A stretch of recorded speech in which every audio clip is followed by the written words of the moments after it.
Morning, everyone, and welcome to this new sessions. We are here together with Scott Pulcini and Fausto Pugliese from Cyber Trading University. So we're excited to have you guys here. I know Fausto, Scott put us in touch, and we were live on a podcast a few weeks ago. So we're excited to have you back on our podcast. So welcome, and welcome, Scott, as always. Thanks for having me again. Thanks for having me. And before we get started, we're going to talk about how to use kind of option data for trading futures, and we're going to look at Bookmap. Maybe Fausto and Scott, if you guys want to just give a brief introduction for those who are not familiar and have not come across you guys. Yeah, sure. So my name is Fausto Pugliese. I've been doing this for about 35 years, one of the original SOS bandits, which are the day traders. And I live here in New York and trained by some of the best traders in the industry. Was a prop trader, started a school back then. Eventually, we have started one of the first trading rooms in the industry. Been traveling around the world, been teaching people, trained over hundreds of thousands of traders over the years. I use a lot of the platforms like Fabio is using also, which we're going to talk about here, level 4, which is the Bookmap. And, basically, we do some swing trading, we do some day trading, mainly day trading, but swing trading and some options trading, and just basically just find stocks that are moving that are pretty volatile in today's markets, like today, and just try to focus on making a day's pay. So we have several hundred traders in our trading room, and like I said, we just trade with each other and basically day trade the market. Cool. Glad to have you. Yeah. Yeah, and Scott, I don't know if you want to, I know you've been here many times, but maybe for those who are new, it would be great to have your introduction as well. Yeah, Scott Pulcini. And for those of you tuning in, this is not a mafia show with, it's nothing but Italians on this webinar. I've been trading for about 25 years, used to be a large scalper in the mini S&P, used to be 10% of the world volume every day. So how active I was, and got knocked out of the game around 2013, and then got back in the game around 2017, 2018, when I was introduced to this platform that is my driver of my trading, bookmap.com. And I use one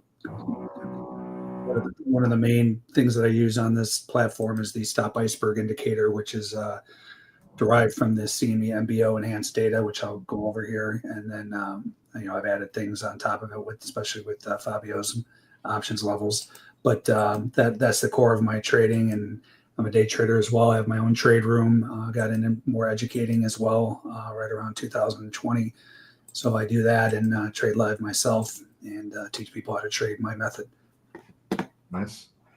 Yeah, and I think, so we're here today. I think you guys, it was a good connection because I think there's a lot of synergy here. And I think, Scott, you've been with us or kind of partnered with us for just over a year, using our levels together with your, obviously, iceberg strategy to provide potentially an additional edge. So maybe, Fausto, we want to see how are you finding an edge in the market, and how are you preparing for kind of at the end of the year? I know we have a few weeks left to Thanksgiving, but it's going to be a very interesting year. I think there's going to be a lot of volatility. So how are you guys kind of preparing, and what are the things that you're looking for? Well, with today, the market is a little bit of a roller coaster. We're down like 160, we're almost down like 400. Some of the CEOs from banks are projecting a little bit of correction. They think a lot of these, high-tech stocks are a little overpriced right now. I'm still trading some of the fabulous sevens. We're focusing a little bit more, Fabio, on these high-yield stocks. So going into the end of the year, we're focused on a little bit more on the dividend stocks. They're pretty cheap right now. So if they hold right here, at least we're making some income on those. We're using the brand name stocks on Bookmap to kind of follow what those stocks are doing, and then more or less just trading more of the ETFs, and then basically work off the top 20 list. Today we had a couple of nice little runners. There was a couple of good stocks that made some nice moves. We had, Hertz that had a really nice move, HTZ. Nice pop. It's been doing really well. Had good earnings. CIFR was another good stock. Signed a multi-billion-dollar deal with Amazon. That stock's been on a big little move also. I know a lot of people are, wondering what happened with Palantir. They had earnings yesterday, but we have some pretty big iceberg orders hovering right around the 200 level and the 185. So, but mainly those are the two real stocks that we're focusing on, and more or less the high yield stocks, and just like I said, just work on dividends. Nice. And and I think Scott, you wanted to also understand how do you use kind of like Bookmap, and what are the things that you leverage there? And I don't know if you came across also the kind of option levels that we have, and we can discuss that too. Yeah, so the core of my trading when I got back in the business, just about 8 years ago now, 7, 8 years ago, when I was introduced to Bookmap, is one, the way this is shown on the heat map, the order flow, and looks like there's a lot in this chart. There is, but it's not that complicated. I'll go over it. But the bottom line is what you're seeing on the heat map, this order book. Like right now, you can see these algos playing games in here, right? So the minute I saw this, actually the guy that introduced me to the Bookmap was Dr. Brett Steenbarger. He's one of the top trading psychologists in the world now. But he sat behind me when he wrote his book, Enhancing Trader Performance. He wanted to see, at the time when I was the large scalper making millions of dollars, he wanted to see what made me unique and elite. So he sat behind me. So he kind of knew my method of trading as far as how I visualize the market. So he came to me 2018. He knew I wasn't even trading at that point because I got knocked out of the business by the algos and the low volatility at the time, back in 2005. But he knew I wasn't trading for probably 6-7 years. And he came to me and said, "Hey, you want to check out this platform Bookmap?" He's like, "It reminds me when I sat behind you how I used to visualize the market." So the minute I saw this, the way this is outlaid with the liquidity, meaning just the orders in the order book, and just the market order bubbles, and it just gave me a different perspective of the market and how I needed to watch it. Because watching this order book is not, you trying to trade off the dome, the depth of market nowadays. It's impossible because again, these algos are so fast. I used to be one of the fastest mouse clickers in the world, and I wasn't fast enough to compete with these computers. So watching this is it's futile. Like it's just not possible to trade off of this, especially being as a retail trader now, and any retail trader that's trying to trade off of this, the commissions will even if you do have successful, even if you do have some savant ability to be able to watch these orders and make something of it, you're gonna wear yourself down to the nub with these commissions that are coming through. So, or that's your account trying to trade this. So, by using this Bookmap, it's enabled me to see the orders in a different light. And then a couple of years after using this, Bruce from Bookmap came to me and said, "Hey, you want to check out this MBO data from the CME?" So the CME came out around 2017 with this enhanced data that shows with 100% certainty where the stop runs are. So you can see this is the activity that's drawn. It's on the sub chart that the Bookmap developers figured out a way to disseminate this information from the CME. And then we have a zone drawing tool that shows it on the heat map as well. But what the primary the two things that this shows are icebergs, which are hidden orders by the big money because they don't want to put big orders in the order book because these algos will run the market away from them and they have to chase it. So there's icebergs and stop runs. Stop runs are usually retail traders puking out of position. So that in itself is information where, if you're watching a specific level like you saw up here, we'll go over this. You had 2 of your MenthorQ levels here, and then I see pukes that are not represented by usually real buying, initiative buying. It's just guys getting out of position. So I know already that in this case that the options dealers may be hedging here, and then you add in what I've been watching for 8 years now, these stop run and iceberg data. It just gives you really good areas to put on your trades. So again, I have multiple important areas that I watch, but I wait for a driver, meaning these SI events, to enter my trades and the rules behind them. So it's the best edge I've ever seen in my 25 years of trading, and it's the driver of everything I do as far as waiting for important areas and putting on trades. So it's pretty incredible stuff. I did want to ask Fausto, how are you seeing icebergs on the stocks? Because I know they don't have that information. I know that they have the synthetic where you can kind of pick it up, but they don't have anything like the CME MBO data, do they, for stock? Well, like on my book map, mine looks a little bit different than yours. I don't have as many indicators that you're using. I kind of just work on the current order book on the right, and then you have those heat lines that come across on the heat map. And what's nice about it, you could see if they, if they canceled, if they still out there. Like for example, Hertz had a big iceberg order, a big block order that was hovering right around $7 for about 100,000 shares, and just an hour, just a little bit past 11:30, that order got filled. So you won't see them on the current order book. So I'm kind of just working with those simple lines and the darker lines and having them, colored pretty heavily due to them getting filled or not. So. And then I kind of use the bubbles as the time in sales to know if those transactions are getting filled or not. So, sometimes people will they call spoofing. I call them just fake outs. Maybe some people putting fake orders, not fake, they're real orders, but you'll know if they're getting executed, if they're just limit orders or whatever. But I kind of just work with just the bubbles and the current order book and the heat lines. Right. Cool. Yeah, so that's what I'm doing as far as my areas, and then I was introduced to, Fabio when he does his webinars, he's showing the explosion in options activities, right? So that is so important to understand nowadays, how the zero date to expiration game has exploded, and you need to know in these markets, these futures markets, especially the equity markets, where these dealers are loaded up, where they're going to be hedging their positions, because they get the newest game in town, the newest manipulation game in town, and there's always a new one every few years, is to the zero date to expiration, the options that are expiring today. They love to load up the dealers, and then the dealers have to turn around and hedge in the futures, right? So you need to know where these areas are.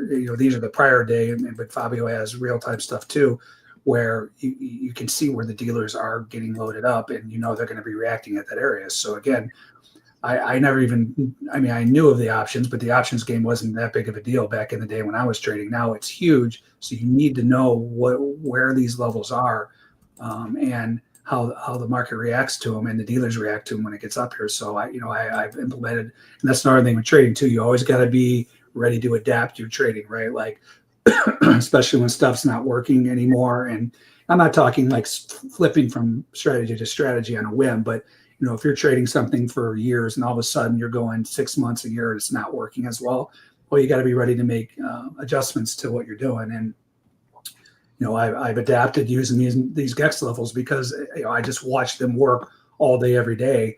And when with the prevalence of these the options game now, you need to know where these areas are. So one of my main trades now is looking for these volume events, these stop iceberg events. So that this was earlier at NASDAQ, and we took this on my webinar, my live trading webinar this morning, where I knew this was an important area. Not only GEX levels, this was a couple other areas that I look at, but in this case, it was a GEX level where you could have just said, okay, here's put support, which it barreled through in the morning and then came back here. So anything in trading, right, that's support, once it breaks, it's now resistance. Well, this was the first test back up here since overnight. And then, so the dealers are going to be reacting here when it comes back up here. And then we had the iceberg event. So this was a perfect opportunity to know your area as far as options and say, okay, I'm going to give this a shot with this stop iceberg activity, which I did. So I have a term for one of my trades. It's called the sexy Gexy, where I'm trading right when I get the volume event into these GEX levels. I didn't take that in this case, but I did take a couple other trades. There was so these are my areas that I look for these trades, and I was talking on my webinar how I couldn't wait for a move back. So they did the sneak attack overnight, and I couldn't wait for a move back into these zones. These are the zones I draw. These are inflection zones. These are just drawn on the 4 important areas of trading: tops and bottoms of balance areas, high volume nodes of balance areas, buying and selling tails, directional conviction. So I draw these every morning for my trade room. So this is just another example of me having an important area and waiting for a stop iceberg event. So the market came back up here. I knew that was an inflection zone. We call it an Izzy zone.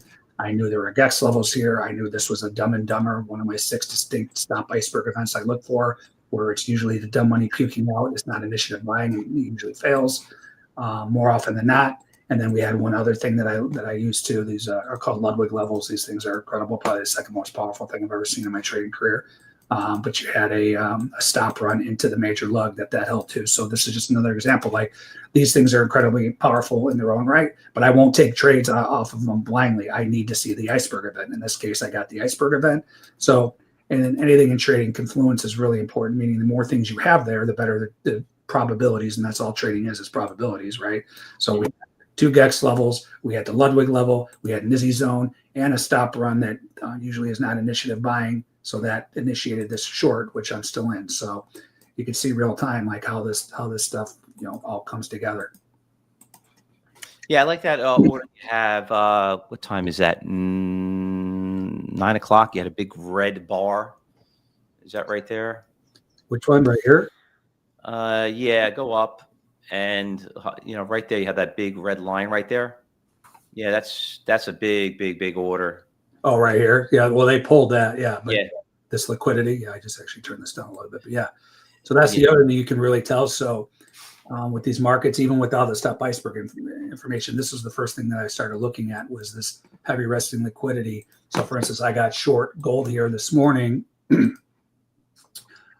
Same type of thing where you can see all these GEX levels that held. And let's see, where was the trade here? I think it was this guy here.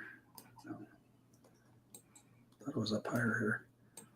I was short gold. I guess it was this guy. But anyway, yeah, it was here. So I got short gold here earlier, and I was watching these bands of heavy resting liquidity. So first of all, the longer it's been in there, the more likely it is for these things to get filled. Why? Because this is the big money. The big money gets their way most of the time, right? So they want their fill. So the longer it's in there, it means they're not playing games like you see over here, how they're putting in and pulling it. It's just sitting in here, meaning if something comes out, they're willing to get filled. So that's how you know they want their fills. It's not a game where the market comes down here and they yank it type of thing many of the times, right? So the longer it's been in here, the more important it is, and the more likely it is to get drilled, right? So you can see here, I got short this market, and then as it came down on these levels and started struggling, I got out a little there, I got out a little there, and you can see it came all the way down, filled all this liquidity, right? All the resting orders, because these guys always get their way. And again, what my trading is based on my experience as a large scalper back in the day, right? So I used to play this exact game where I would load up the order book and then I would push the market into my orders. So they're doing the same thing nowadays, right? So all this stuff sitting here, and it's not a coincidence. Some of this is probably dealer activity too. You can see they're right on these GEX levels, right? So that gives you even more information when this liquidity is right on the GEX levels. But the point is, the market filled all these liquidity levels and then turn around and reverse. So just knowing the liquidity levels, and I'm not even talking about the stop iceberg information, just knowing these levels is a huge edge in its own right. Yeah, I mean, I could show you, if I could share my screen, I'll show you exactly mine, almost a little bit what you're looking at. Will I be able to do that, Fabio? Yeah, sure. If you can share it, I'll put it on. Yeah, let me bring it up here. So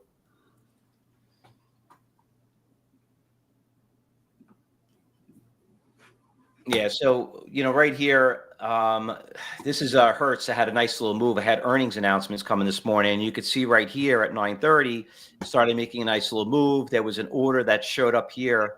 This order got filled, and those green little balls mean those big transactions got filled. And then this order showed up right around here. He's still out there for 610 for 110,000. This person canceled. This person got filled.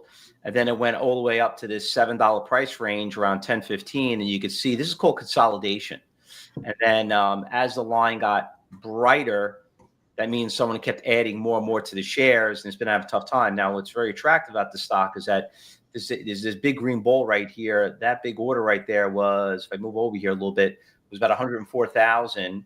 And you can see he did get executed. Now somebody just upticked here at 410. So a lot of resistance levels here on that 410 at that $7. And let me just bring up here HTZ and bring up an intraday chart. So here's Hertz, and you could see here how it's been having a very tough time with his resistance levels right around here. And if you look here on the long-term chart at $7, You could see back here in September, a lot of resistance levels, support levels around here in July. You got resistance levels here back in May. You get some what we call 7-ish, which means a little bit more if it does break it. But that's one of the reasons that's moving. One really nice stock that we did well on this morning was this stock, CIFL. I was just telling you earlier. This one was pretty cool. Let me show you what happened here for some of you here. So we had what's called a ladder effect on this thing right here. Pretty cool. See your orders out here. So right around, what time was this? 9:40.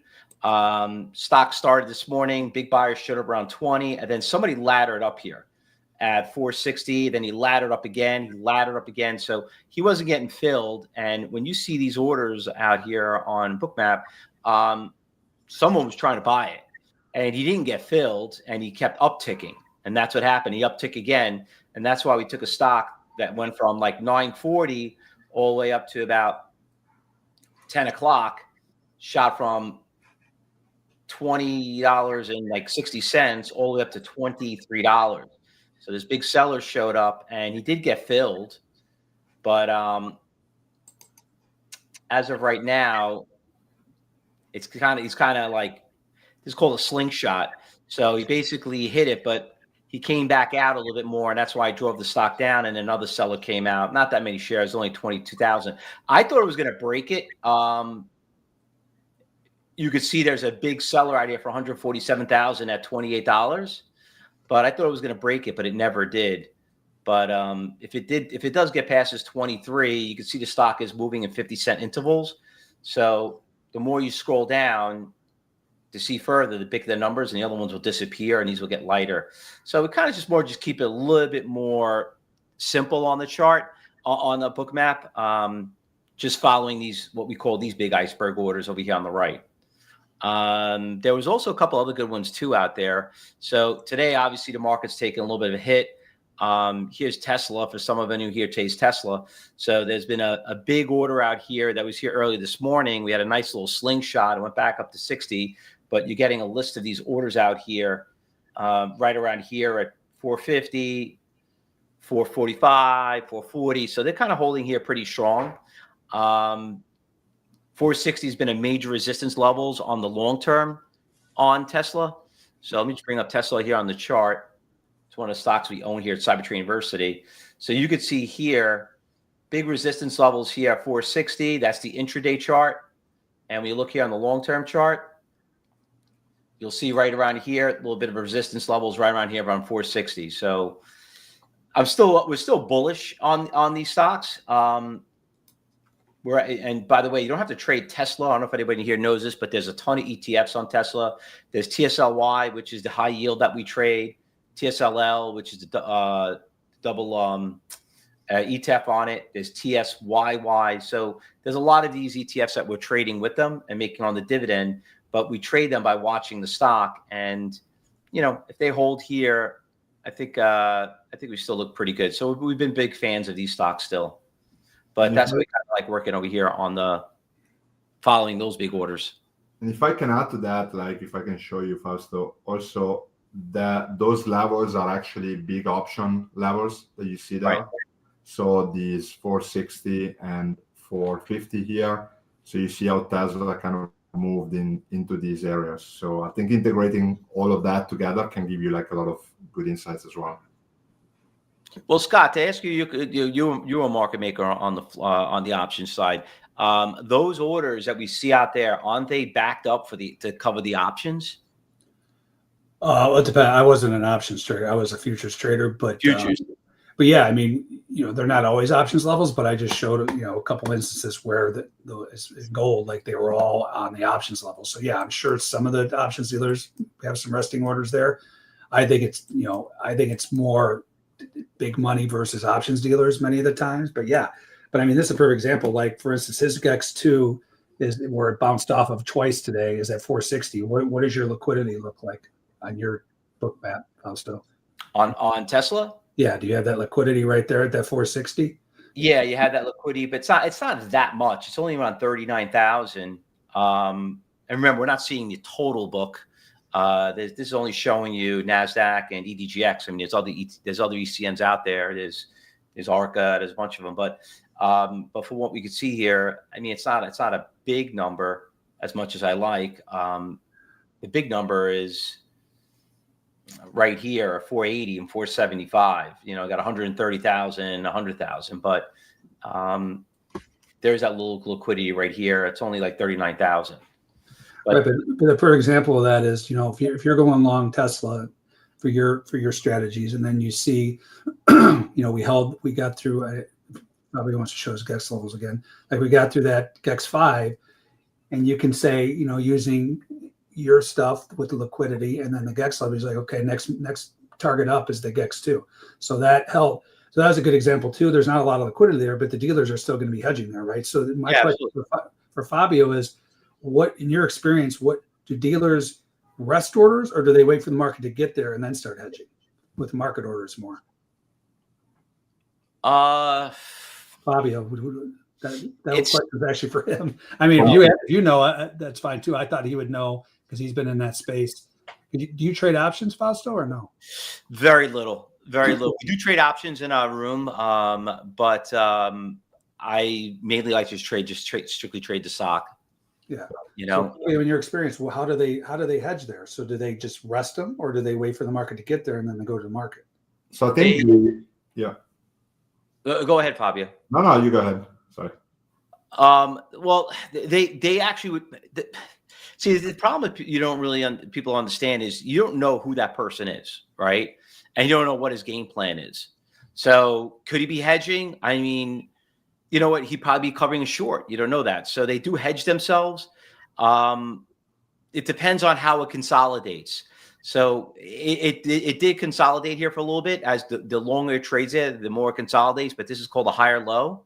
So I think you're right. Like I think he basically hedged himself on the downside. And Fabio, what's your experience with that? For me, it's more like that these levels. So especially if we go back here, whenever we have a large amount of gamma, they typically become magnets, and they typically create a reaction, right? So here you have probably a lot of people that are buying or selling these weekly options on Tesla in this case. And basically, once we get to these areas, they become big reaction zones. So a lot of like option trader might be, if they sold puts at this area, might take profit, or if they sold call at this area, might take profit, and therefore the market makers would then hedge based on those levels. But they do create a strong reaction, and it all starts from kind of the amount of gamma that we see, and then of course we also have the weekly expiration there as well. So important to see, like for example, yesterday there was a very good use case that we were looking at on a different call on SPX, where the market kind of like bounced back this level. This was a very strong 0 DTE level for the day with a lot of gamma, and therefore we were, although we are in positive gamma for SPX, we were in negative gamma for this expiration yesterday. And basically, this was a put support area, and then drop down, boom, bounce all the way up. So the way I read it is I have a plan A and a plan B whenever we hit those JAX levels, and then I would basically adjust based on the price action that you see. Right. And then I'll show you one other trade that I take too in my room that just shows these power of these GEX levels. Yeah, grab this back too.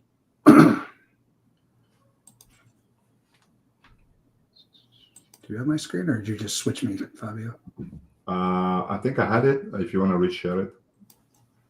It's not letting me. Okay, here we go. Yeah, so the two different ways I trade these is I'll take trades into them if there's a volume event, and then I also have a trade, and that's what you're seeing here. All these lines on this chart is just reversion trades. So these markets have a ridiculous propensity regularity to come back to these volume events, right? And it's just based on normal market movement, where especially like if like if the big money's caught and the market moves away, this is all based on what I used to do, right? So say I would sell here, say this was sell ice at the time, or just say this was a big order that I put in back in the day where I would sell and the market would do this. Well, I would use any bullets I had left to try to push it back to my area because I was clearly wrong on that call selling right here. So any bullets I would have left, I would push it back to that area that I got short and get the hell out of the trade, right? So that is the thinking behind these reversion trades, or it's the algos, whatever the reason is. I don't need to know the reason. I just need to know it does it, right? You're never going to know why things are happening in the market. A lot of times, all I know is these markets come back to these volume events with such ridiculous regularity. We actually have a trade based on that, right? So once again, you can see, so this buy iceberg came in here. This was in ES. Turn off this price change algo. Right, so this was this guy here. You had about 750, and then you had even more. So it moved out and came back, and someone else was buying this, and it did react higher. So you had about 1,300 buy ice contracts here. Well, the market, you could see, came up here, struggled at the HVL, got up here, got real close to GEX2, and there was multiple here, and then came back. So I took this trade off of this GEX level. My stop. This is what these lines are, right? So these dashed lines are the ATRs. So I like to take these ATRs. This is the 1 ATR, the 2, and the 3, and then this dashed dotted line are the stops for those. So I put on this trade at the time off of the GEX level. I call it the back in black, where it tags a GEX level and starts to come back to the zone, and then I get out. This is the closest thing to a scalp that I think is a viable way to trade if you want to scalp markets, right? Watching this and trying to trade off that is just like I said at the beginning of the webinar, you're wasting your time, in my opinion. And that's how I made millions of dollars, right? So I'm not saying if I can't do it, nobody can do it, but I'm telling you, I was one of the best in the world trading off of this. And it's not a viable way to trade nowadays. So anyway, the closest thing to a scalp I play are these reversions back to the events. And you can see this was just a perfect, we took a little heat, but I never got stopped out. You can see where my stop was up here, and it actually held this. And these are some of the best ones where I'm playing for a reaction off of this guy, but my stop is through that. I could even put it through another one. So for me to be wrong on this reversion trade, it has to go basically through, especially if I moved it up a little bit, it would have to go through 4 different GEX levels. So this is just called a high probability trade, right? So knowing these areas, knowing the dealers are going to be reacting here. So if I'm going to be wrong, it's got to get through all this dealer activity when it gets up here, and then I just play and I'm out at the zone. So this is another type of trade I take. Again, it's more of an in-out type of scalp trade. And then I also have the position trades where I'm taking for the bigger moves like we saw in gold and NASDAQ from this morning. So just, a way how I've adapted my trading to probably one of the biggest movers of markets is these options activities. So I want to thank Fabio. And what's great too about MenthorQ is there's a lot of these options companies popping up out there, but MenthorQ is one of the only ones, if not the only one, that has these GEX levels for all these different futures products, right? So very rarely are you going to know where these areas are, and you'll be shocked on how these markets react to these areas. And things like this is crude oil, right? And gold. I already talked about this. How this one failed up here, right? So it's like up at these levels here. So it's like knowing these areas. You have to know these. If you're going to trade futures and stocks, I think obviously you've got to know these areas because these dealers are huge participants in the underlying asset because they have to hedge themselves. So you want to know where the dealers are going to be hedging themselves to give you, the information, one, not only for targets and for areas where the market may stop. Yeah. Scott, where do you think with your, what you're looking at, because I own gold, right now, it's been on a little bit of a downtrend. What are you seeing where it looks like it's going? Yeah, well, the big thing I use from my thesis every day, and the thesis is just a complete guess. It's, it's an educated guess. It's a thesis, right? So I use market structure, right? So you can see this morning, this broke down from this balance area. Balance area is just two-sided trade. Doesn't get more basic than that, right? What's two-sided trade? It's just traders placing bets, right? You got longs and you got shorts. You got longs, and the bigger the balance area, the more powerful it is. When it breaks out, that's where you get the big moves. So today, and it's all fractal too. So you had little balances inside of the bigger balance, but this was telling me something yesterday. For instance, this thing tried to break down out of this little guy, came back, held the high volume node. High volume node is just the middle of the balance area where the most trades transacted. That was telling you something where I couldn't get through there, and it came back. It was giving you a heads up that this might happen today. And then it broke down out of this guy, right? And you got that bigger move. So rule of thumb, usually when markets break out of balance, rule of thumb is the height of the balance is usually the move you're looking for. So this almost got there already, but you can see now things are changing. So things change. This broke down. You had a bunch of puking earlier. That's what's great about Bookmap. You can see the actual pukes, meaning the stop runs. Stop runs are traders puking out of positions, right? So there was one here earlier. That's the one I got short off of.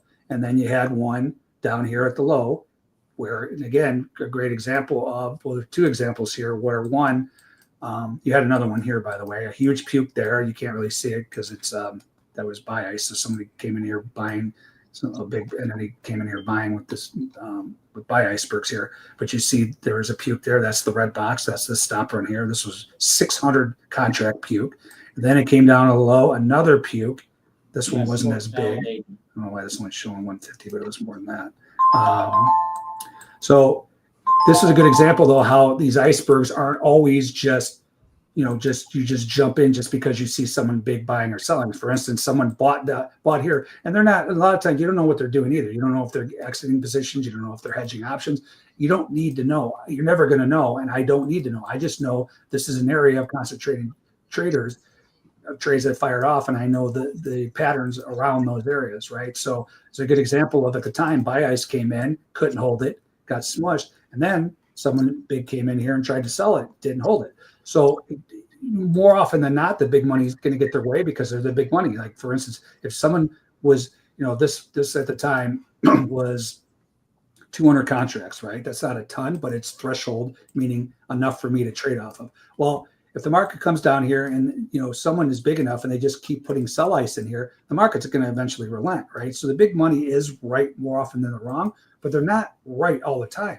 So the point is, well, you're like, well, how do you gauge? Well, the way I gauge it is if the market can push out an ATR, that is the current volatility of the market, which is very, very important to know. The two most important things, in my opinion, you can know about markets is volume and volatility, right? So from watching literally hundreds of thousands of these over the last 8 years, I have determined if the market is able to push the ATR out of the zone, that makes it either a bearish or bullish event. So this one, someone came in selling and it moved out of here immediately in ATR. So I knew this was a bullish event. Then I could take my strategies that call for longs.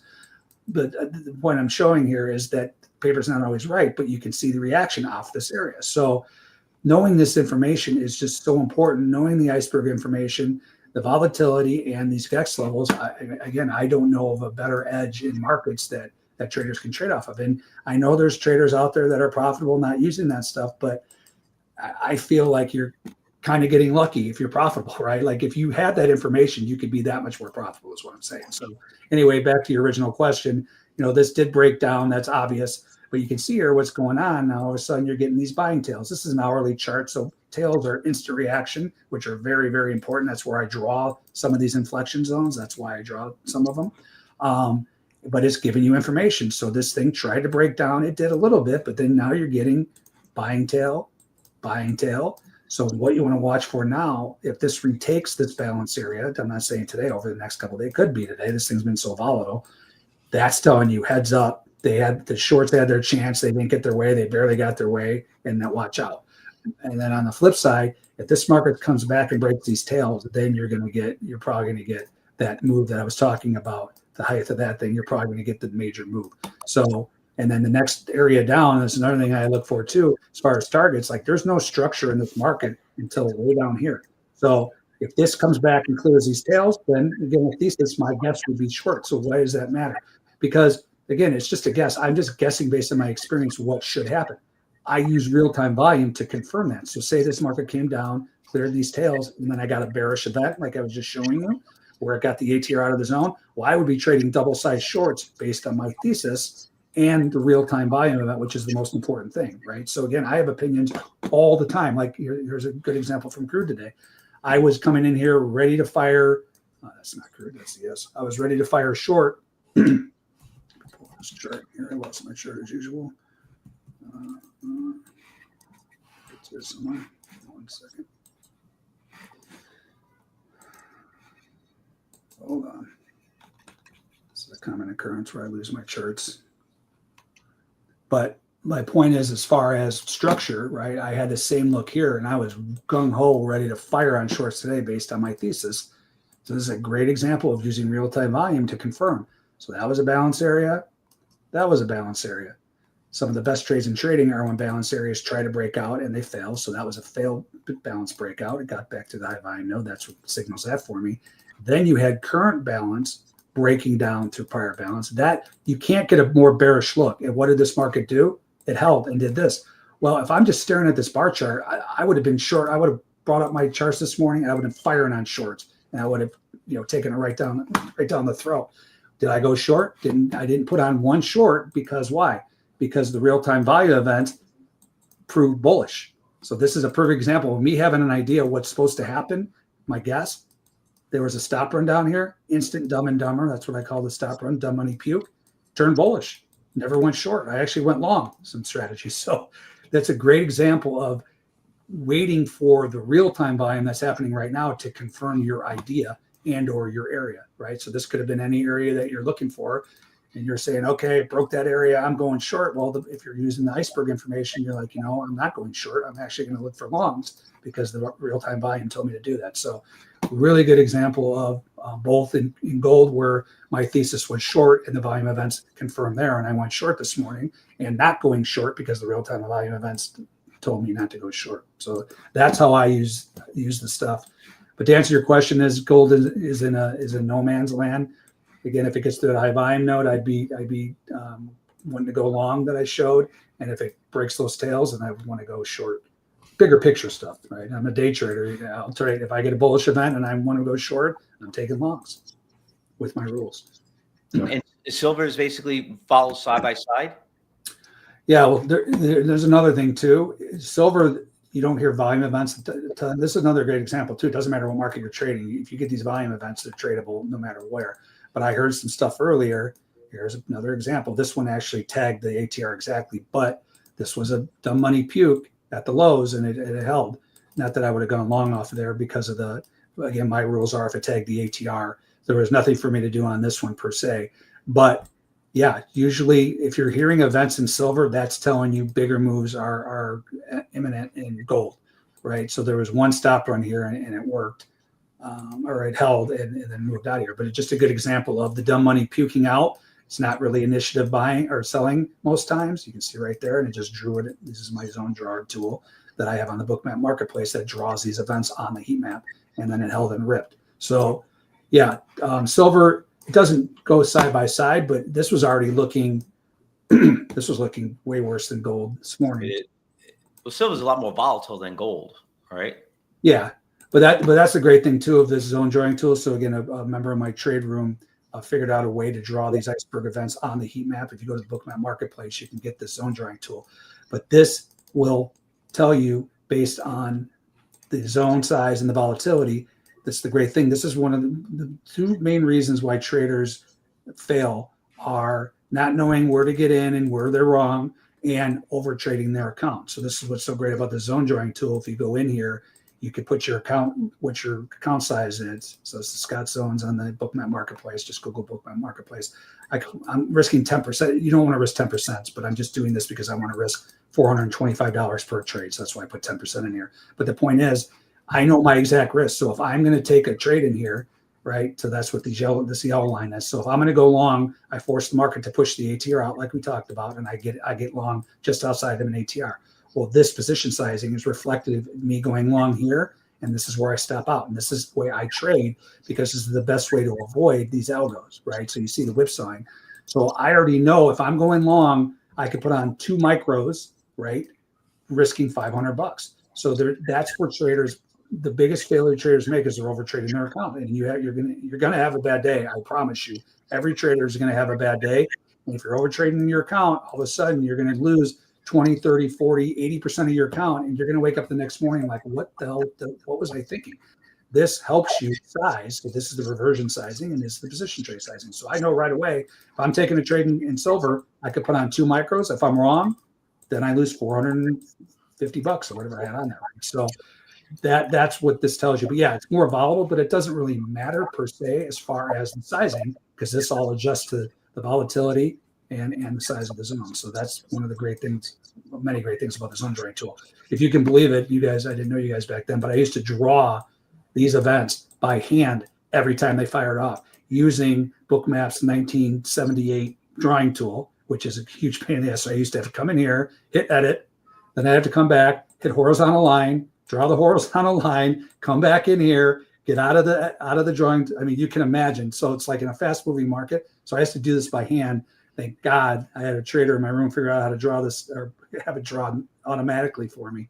But it's been a godsend. But anyway, that helps you with position sizing, and then we have the reversion trades. So you can see this one worked both ways. I only take it if it does it once, but it tagged the ATR right back to the zone. Tag the ATR right back to the zone. So that's another trade that I've been showing. But that's how I trade. I trade position trades looking for bigger moves, and I trade that ATR reversion trade. And most of my ATR reversion trades are off of the GEX levels. Fabio's GEX levels. Nice. All right. So in a nutshell, that's how I trade it. But the thing is, if you're trading your Mag 7 stacks, Fausto, you can be using this information in these futures markets to help you judge, right? So like you're watching Amazon and you want to short Amazon. Say you're watching maybe a liquidity level, you're waiting for it to get up there. It's not quite there, but then you see a stop run in NASDAQ. You're like, okay, well, it's go time. I want to short NASDAQ. I want to short Amazon. This event is bearish in NASDAQ. Okay, I'm going to put on my short on Amazon. So you can use the futures to help you judge your stock plays too, in my opinion. I kind of do the same thing with people like want to use options. I said, you could use the Bookmap to understand how to watch the stock and understand where those levels are in the options also. Right. So they follow side by side. Right. You can see right where this market's heading too, right? So I'm still short a couple of these NASDAQ. I've been short from way up here. This is one of my targets. This is always one of my targets. It's resting liquidity. We just talked about this at the beginning of the webinar, right? It's like these guys will get their fill. Doesn't always mean the market just goes right here. It could, rip 400 points, but most of the time it will come back and these guys will get their fills because they're the big bunny and they push the market into their orders. And then a lot of times this is it, right? So this will be the end of the move. They get their fills. They go long. Again, this is just to guess what they're doing. You're never going to know, but I just know based on what I used to do, I would literally load up the order book just like this in the ES. I start selling. I'd see the reaction. No one's willing to buy. Then I would just step on the gas. I would sell, and my resting bid is in the book, just like this. I'd get my fill. I'd yank my orders, and then the market would turn around and go right back up. So that's the game, one of the games that are being played. So again, if you can't beat them, join them. Like everyone gets so mad about the algos. I used to get mad too. It knocked me out of the game. But if you can see what they're doing, which you can with Bookmap, that's the whole point. Now you can develop strategies to play the game with them. Right. So if you know this is what they do, you see this in the next 10 minutes get filled and it can't move lower, then it's probably go time to the upside. Right? So it's just using this information and then again, using your GEX levels too, that they're even better when you see this activity, this game at GEX levels, and the dealers are hedging there as well. Scott, a lot of people that trade the market that they don't understand that they think they're smarter than everyone else. So they do their research, they do this and that. And like you said right there, I say it all the time, you're not going to beat them, just join them. I mean, traders, so some of the biggest traders live in my town. I mean, I live in New York, where I live, a lot of these traders, they commute back and forth. Well, they used to, going back and forth. You're not going to beat them. But you could, what's nice about, instead of worrying about on the left of the chart, worry about the right of the chart, what I always say. And those orders are out there. They got orders to fill. They got millions of shares they got to get out of.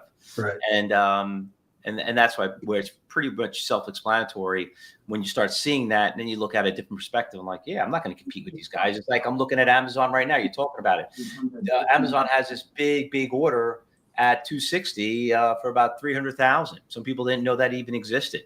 Right. That's what I'm saying. It's like people don't know what they don't know, right? It's like they may be making money on Amazon. Can you imagine how much more they would make if they had this information is what I'm saying, right? So it's just incredible. Like right now, here's a stop run right through the liquidity levels we just talked about, right? So this could be the end of this move. I'm not saying it is yet, right? But what I do, if this is in an important area, there's a volume event just fired off, through the zone. If this holds and proves bullish, and I took some of these levels off, but if it tags the ATR above and there's my entry, that yellow line, then I'm going to go long. right? So and another thing I do, this is where traders make the biggest mistake traders make in all of trading, I believe, is the trailing of the stops, right? So how many traders this morning were short here and got stopped out trailing their stops, right? So the only time I trail my stops, and this is the first one since way up here, is based on something that's happening in the market. When you're trailing your stop, you're trying to impose your will on the market. The market doesn't care where you want to lock in profit. The market cares about volatility and volume. So now I've pieced out of this order as it came down here, and I still have one on of two different strategies. Now I'm trailing my stop based on something that happened in the market, because where I'll get out of my shorts is where I'll turn around and get long. So that is the number one thing out of any trading error, why traders don't make it, is the trailing of the stops in random areas, or just because based on their P&L, right? Again, the market doesn't care about your P&L. The market cares about volume and volatility. So if this pops out of here right now, I'm out of my shorts. I could even get out of some right here. I only have one left because it's struggling at this resting liquidity. Then what I do here is, hey, is this an area? So let me check my charts and see. This is an area to go long, just like I went short above. Let's see. Of course, I don't have my chart. Here it is. See if this is an ISNY zone. So nothing for me for inflation. So I have different strategies, different accounts based on different strategies. There's nothing here for an ISNY zone. I could have drawn this today because you see here. So this is actually an ISNY zone, because this is fluid. This is what happened here this morning. So this is where the market came down this morning and put in a buying tail and directional conviction. So I should have a zone drawn here, and this is exactly how I do it every morning. I'll come in here and I'll say, okay, what happened yesterday? And I'll draw this zone. So this actually is an inflection zone, self-made right now because of what happened this morning. So I could take a long here. I'm not just jumping in along. I need to see this push out of here in ATR, which is happening. So now if this tags this yellow line, which is my entry point, let me get my ATR on this. I don't know why it's not showing on the chart here. But anyway, I'll stop out of my shorts and go long here at 7. You can see right there. If I hover over it, you see in the bottom left, long aggressive, 25,707. So I'm going to hop out of my short and go long based on my areas and looking for the volume event. So I didn't do anything with this thing. Now this is where I'm trailing my stop to. So again, I'm showing you guys, viewers, where traders make the mistakes and why they don't make it in trading, right? And having this information will change your trading, in my opinion. So that's all I got here.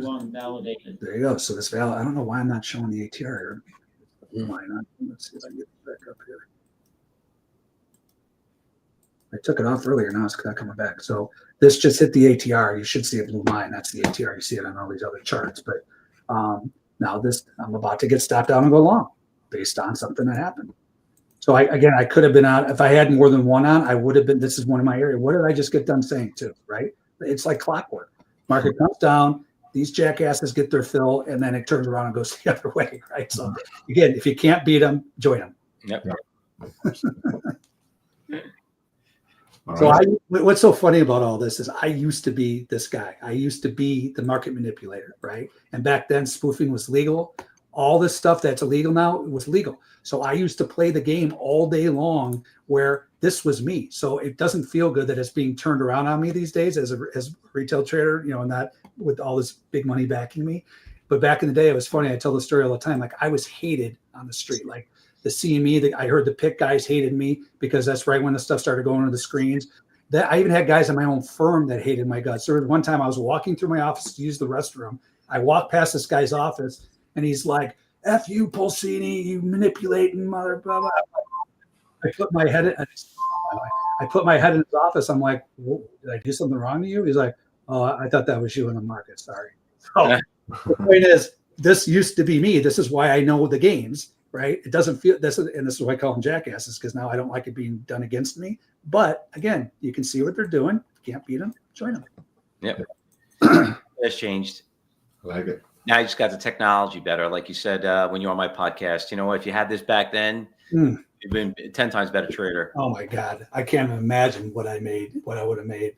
Yeah. I mean, I made at the, my heyday. And again, this isn't glory days. I just like it feels good to, remember these days that in a 3-year period, I made $15 million for me and my firm, right? Where we split it and all that. I can't even imagine what I could have done if I had GEX levels and I knew of this, how to read the liquidity and the iceberg amounts, because they were using icebergs back then too. Yeah. And it's a little scary what I could have done, but coulda, woulda, shoulda. But I have it now, so You're still here. Yeah, I'm still here. Exactly. They try to knock me out of the game. And back to the mafia reference, because there's all Italians on this webinar. Once I thought I was out, they pulled me back in. Sucked me back in. Little Godfather quote for you. All right. I think this was awesome, guys, and thank you, Scott, for sharing this. And we were live, so we saw this happening live, so which is awesome. And thank you, Fausto, for being with us. Really enjoyed having you, and hopefully we can have you back another time. So let us know if you have any final things. But really excited to see you guys soon again. Yeah, I appreciate it, and really appreciate your levels, Fausto. They're game changing. So hopefully traders can see the power in these things and the stop iceberg events. It's all here for you guys. So this is the way you can compete. Yeah, but listen, your insight too on the stocks. When you hear from market makers, what we've been doing and how we used to trade it. I mean, listen, there's a lot of people want to get into this business, but they don't understand. There's a lot of mentors out there. There's a lot everyone thinks they're gurus out there. There's a lot of influencers out there. But when us market makers, when we see something that really does work, that's why we're using these platforms the way it needs to be done, and that's why we're still in the game. You know what I mean? So, and if you want to survive in this market, you got to spend a little money, and you just got to surround yourself with people who know what they're doing. And you got to try a little bit of everyone's stuff. That's why I always kind of recommend somebody. They might not like your Scott. They might not like me. And they might not like you, Fabio. But, you got to find somebody. But don't try to go out there and read out of a book. It's not going to work. Yeah. Yeah. You're never going to, I say this all the time, you never want to blindly follow a trader in his trades, right? You want to learn how to fish for yourself. Yeah. But what you do is you take, something that you thought was a good idea from me, and something you thought was a good idea from Fausto, and then something from Fabio, and then you build your own plan, right? So I give step by step on how I do it. And I love when my traders get to the point where they're adding their own things in, right? Don't do it right away until you know what you're doing. But you want to add your own stuff in, and then it's your own, right? But yeah, you never want to follow any trader blindly. Absolutely. All right, guys. Thanks for having me. And see you guys soon. Have a great day. Thanks. Appreciate it, Fabio. Thanks for having me. Bye-bye.